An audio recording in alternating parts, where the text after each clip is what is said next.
The Day Alex Jameson Created the Now by Alan Ware.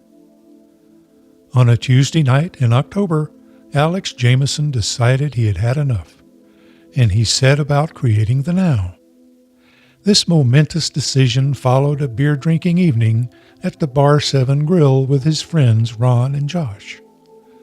It was after the third beer that the truth slapped him like an infuriated woman whose behind he had just pinched. "I've just had an epiphany," he told his companions. "There is no such thing as now." Hearing this pronouncement, Ron and Josh exchanged a knowing gaze. They'd had more than one of Alex's epiphanies when he was on the edge of inebriation. "Now what?" Ron asked Josh in a stage whisper. No, that's just it," Alex said emphatically. "There is no such thing as now what, because there is no now. Here, let me prove it to you." He jabbed a finger at the sizable nose jutting from Ron's face. "Yeah, smart guy?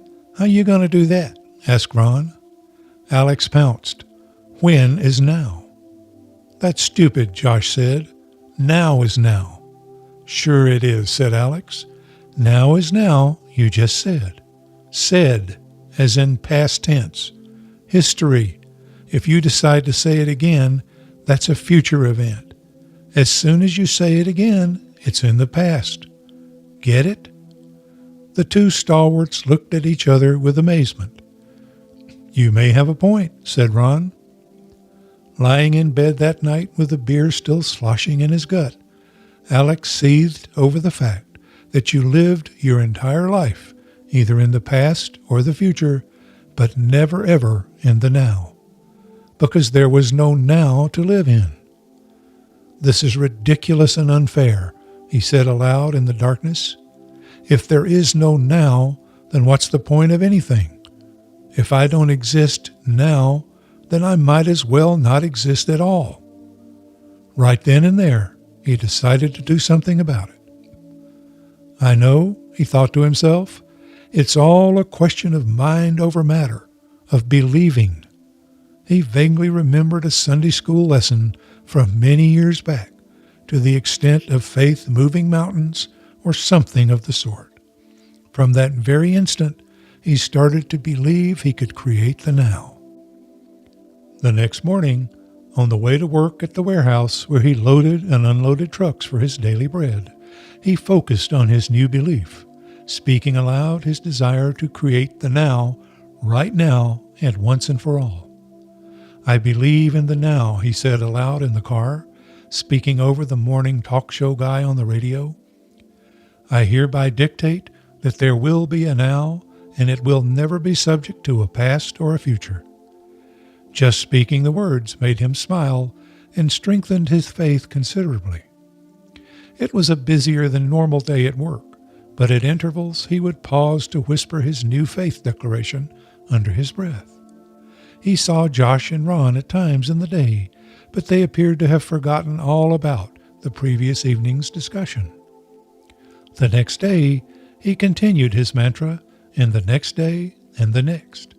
He used the words dictate and command more and more, as though they were his right and privilege.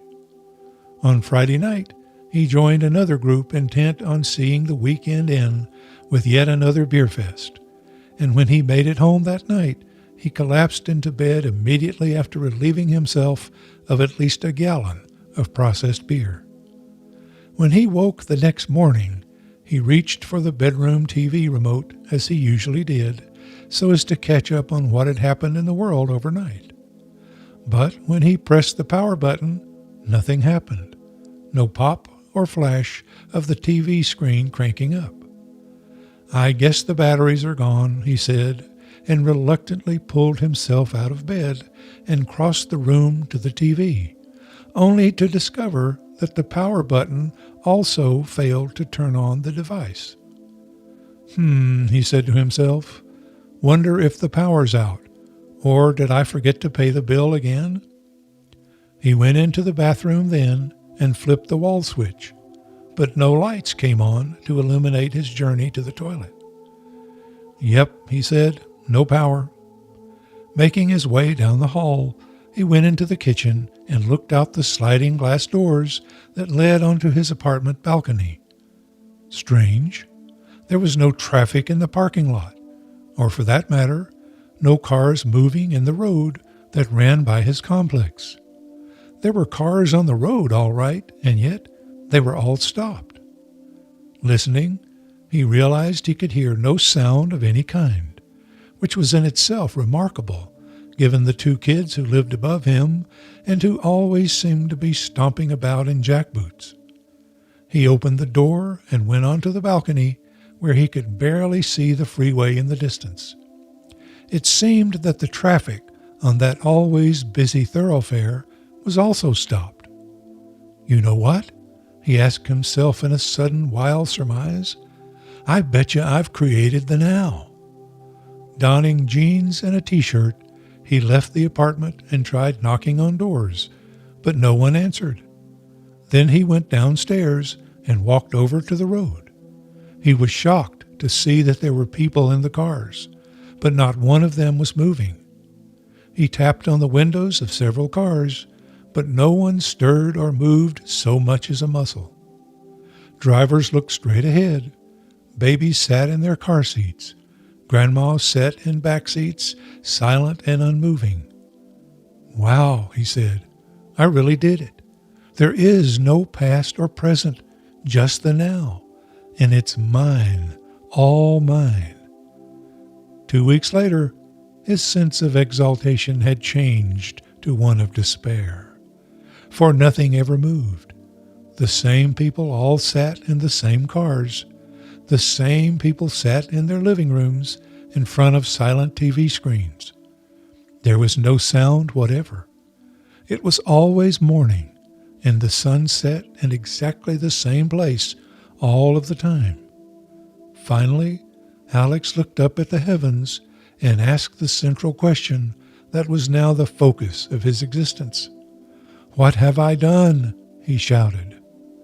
Behind him, he heard the shuffling of feet and turned quickly with a wild hope springing into his heart. A little wizened old man, about 5 feet tall, stood a few feet away. I can answer that, he said in a cracking old man's voice. You've created the now, son, just like I did might near 50 years ago. The both of us stopped time, you might say, for everything except in ourselves, you see. So now, it's always Saturday morning, and it's our lot to live in this silent world until we leave it. No, no, cried Alex. It can't be. What am I going to do? Well, you've got plenty of time to think about that now, said the old man with a smile.